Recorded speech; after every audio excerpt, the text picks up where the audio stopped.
Load shedding বাংলাদেশের একটি নিয়মিত সমস্যা। হাসিনা সরকারের সময়ে বাংলাদেশে প্রয়োজনের চেয়ে প্রায় দ্বিগুণ বিদ্যুৎ কেন্দ্র নির্মাণ করেছেন, কিন্তু তারপরেও বর্তমানে বাংলাদেশের লোডশেডিং সমস্যা দূর করা যাচ্ছে না কেন, তা নিয়ে অনেকের মনেই প্রশ্ন। চলুন আজকের ভিডিওতে এই বিস্তারিত আলোকপাত করা যাক। বিগত আওয়ামী লীগ সরকারের মূলত দেশের জনগণের সুবিধার্থে বিদ্যুৎ কেন্দ্র নির্মাণ করেননি, বরং তারা বিদ্যুৎ কেন্দ্র তৈরি করেছিল ফ্যাসিবাদী সরকারের উন্নয়নের নামে বিপুল পরিমাণ অর্থনৈতিক লুটপাটের সুযোগ করে দেওয়া। এই জন্য হাজার হাজার কোটি টাকা খরচ করেও বাংলাদেশের বিদ্যুৎ সমস্যা দূর করা যায়নি। বিগত 16 বছরে বাংলাদেশের বিদ্যুৎ খাতে কেমন ভয়াবহ লুটপাট হয়েছে তার কিছু নমুনা আপনাদের সামনে তুলে ধরব।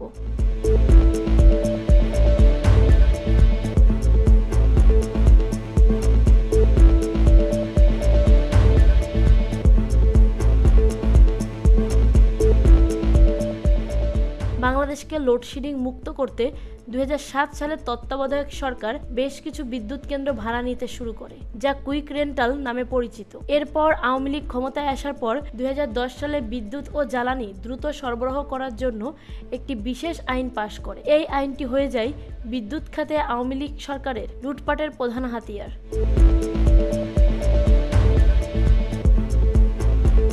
নতুন আইনের অধীনে দরপত্র ছাড়াই একের পর এক বিদ্যুৎ কেন্দ্র নির্মাণ হতে থাকে। আওয়ামী লীগের বহু নেতা এবং তাদের সুবিধাভোগীরা বিদ্যুৎ কেন্দ্রের মালিকানা নিতে শুরু করে। এরপর 2013-14 সালে ভারত থেকেও বিদ্যুৎ আমদানি শুরু হয়। আওয়ামী লীগ ক্ষমতায় আসার আগে বাংলাদেশের বিদ্যুৎ উৎপাদনের সক্ষমতা ছিল মাত্র 5000 মেগাওয়াট এবং সরকারের পতনের আগে সেই সক্ষমতা বেড়ে দাঁড়িয়েছিল 28,000 মেগাওয়াট। তার মানে সক্ষমতা বেড়েছে, যা আপাত দৃষ্টিতে বোঝাই যায়। বাংলাদেশের বিদ্যুৎ উৎপাদনের সক্ষমতা বেড়েছে 5 গুণেরও বেশি এবং বিদ্যুৎ উৎপাদন বেড়েছে 3.6 গুণ। বেড়েছে বিদ্যুৎ কেন্দ্রের ভাড়া। বিশেষজ্ঞরা মনে করেন আওয়ামী লীগ সরকারের ঘনিষ্ঠ ব্যক্তিদের সুবিধা দিতেই মাত্র 15 বছরের এত অপ্রয়োজনীয় বিদ্যুৎ কেন্দ্র নির্মাণ করা হয়েছে।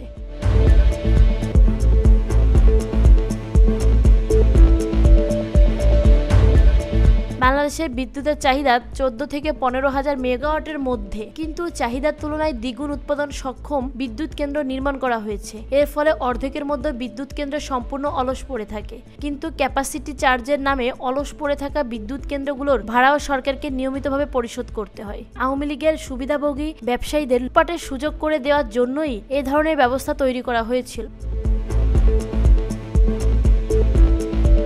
2008 থেকে 2009 অর্থবছরে বিদ্যুৎ কেন্দ্রের ভাড়া বাবদ সরকারের খরচ হয়েছে 20,622 কোটি টাকা, আর গত বছর বিদ্যুৎ কেন্দ্রের ভাড়া হিসেবে পরিশোধ করা হয়েছে 32,960 কোটি টাকা। বর্তমানে সেই ভাড়া 40,000 কোটি টাকা ছাড়িয়ে যাবে।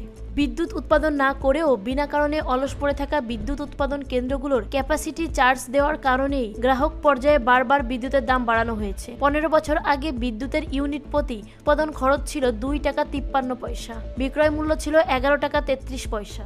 আওয়ামী লীগ সরকারের আমলে পাইকারি পর্যায়ে বিদ্যুতের দাম বাড়ানো হয়েছে 12 বার এবং খুচরা পর্যায়ে 14 বার বিদ্যুতের দাম বেড়েছে গ্রাহকদের কাছ থেকে। তবে দুঃখের বিষয়, গ্রাহকদের কাছ থেকে অতিরিক্ত টাকা আদায় করেও এসব বিদ্যুৎ কেন্দ্রের খরচ পোষানো যায়নি। সে কারণে বিদ্যুতে এই সরকারের পক্ষ থেকে বিপুল পরিমাণ ভর্তুকি দেওয়া হয়েছে। 2,14,000 কোটি টাকা বরাদ্দ রাখা হয়েছে শুধুমাত্র আওয়ামী লীগের ঘনিষ্ঠ ব্যক্তিদের লুটপাটের সুযোগ করে দেওয়ার জন্য।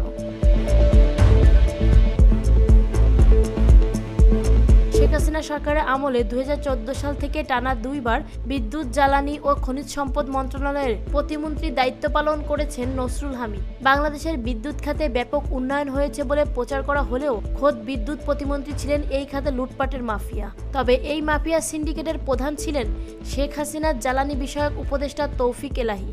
শেখ হাসিনার জ্বালানি বিষয়ক উপদেষ্টা তৌফিক এলাহি ছাড়াও তৎকালীন সরকারের আরও কিছু গুরুত্বপূর্ণ ব্যক্তিবর্গ এই লুটপাটের সাথে যুক্ত ছিল। তার মধ্যে আছে প্রধানমন্ত্রী কার্যালয়ের সাবেক মুখ্য সচিব আবুল কালাম আজাদ ও আহমেদ কাইকাউস, সামিট গ্রুপের চেয়ারম্যান মোহাম্মদ আজিজ খান, বিদ্যুৎ মন্ত্রণালয়ের একাধিক সচিব সহ বঙ্গবন্ধু প্রকৌশল পরিষদের কয়েকজন প্রকৌশলী এই মাফিয়া সিন্ডিকেটের সদস্য ছিল। বিদ্যুৎ খাতের লুটপাটের মহা উৎসবকে বৈধতা দিতে শেখ হাসিনা সরকারের কার্যালয়ের মুখ্য সচিবদের সহায়তায় এই মাফিয়া সিন্ডিকেট গড়ে উঠেছিল। এই বিদ্যুৎ কেন্দ্র প্রকল্প পরিকল্পনা থেকে শুরু করে প্রকল্প অনুমোদন পর্যন্ত কমপক্ষে 20 ধাপে এই মাফিয়া সিন্ডিকেটকে টাকা দিতে হতো।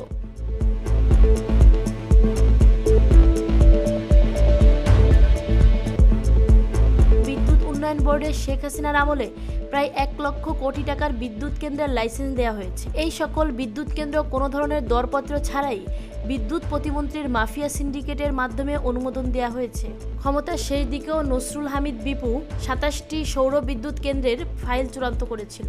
2010 সাল থেকেই অবৈধভাবে অনুমোদন দেয়া এইসব বিদ্যুৎ কেন্দ্রের বিরুদ্ধে নানা ধরনের অনিয়ম, দুর্নীতি ও লুটপাটের অভিযোগ থাকলেও এদের বিরুদ্ধে কোনো ধরনের ব্যবস্থা তো নেওয়া হয়নি, উল্টো আইন পাশ করে এদের দায়ী মুক্তি দেওয়া হয়েছে। এ সকল অবৈধ সুযোগ সুবিধা দিয়েছে শেখ হাসিনার জ্বালানি বিষয়ক উপদেষ্টা তৌফিক এলাহি। প্রধানমন্ত্রীর সাবেক মুখ্য সচিব আবুল কালাম আজাদ সবচেয়ে বেশি সুবিধা দিয়েছে সামিট গ্রুপকে। সে কারণে অবসরের পর তিনি সামিট গ্রুপের উপদেষ্টা হিসেবে নিয়োগ পান।